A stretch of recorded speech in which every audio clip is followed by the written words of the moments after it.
কি জানেন, প্রায় প্রতিদিন রাত 10টা বাজে 50 মিনিটে চট্টগ্রাম থেকে সিলেটের উদ্দেশ্যে একটা ট্রেন ছেড়ে যায়, যেটাকে আমরা মধ্যরাতের ট্রেন বলি।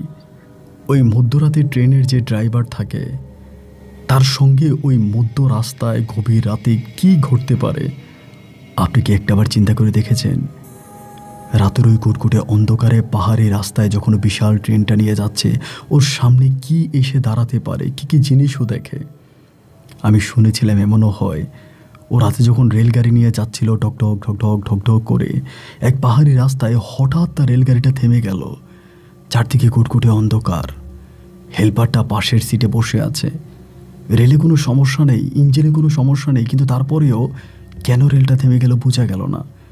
হেল্পার বলল, ওস্তাদ আপনি একটু বসেন, আমি একটু নিচ থেকে হেঁটে আসি। একটু হাঁটার জন্য হেল্পার নিচে নামলো। বেশ খানিকটা সময় কেটে গেল, কিন্তু হেল্পার আর আসে না।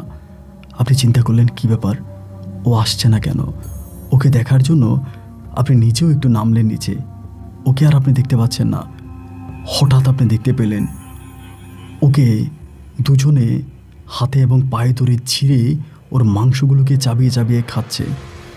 এমন দৃশ্য দেখে বন মানুষের মতো কিছু মানুষ ওর শরীরের মাংসটা চিবিয়ে চিবিয়ে খাচ্ছে, যেটা দেখে আপনি চিৎকার করে আবারও রেলের সিটে এসে বসেছেন। আপনি আবারও রেলগাড়ি স্টার্ট দিয়ে সামনের দিকে যাচ্ছেন।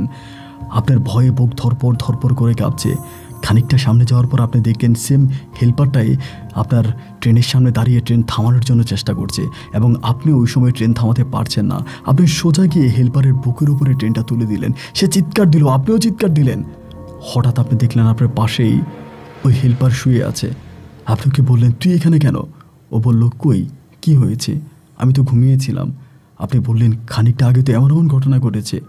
ও আপনাকে বলল, কি বলেন এইসব কথা, আমি তো আপনার সাথেই ঘুমিয়েছিলাম। রাত 12টা ট্রেনে কি হয় সেটা আমাদের সঙ্গে শেয়ার করেছে চট্টগ্রামের রেল চালক মোহাম্মদ কালাম হোসেন। আপনাকে শোনাবো ঠিক আজ রাত 9টা 45 মিনিটে।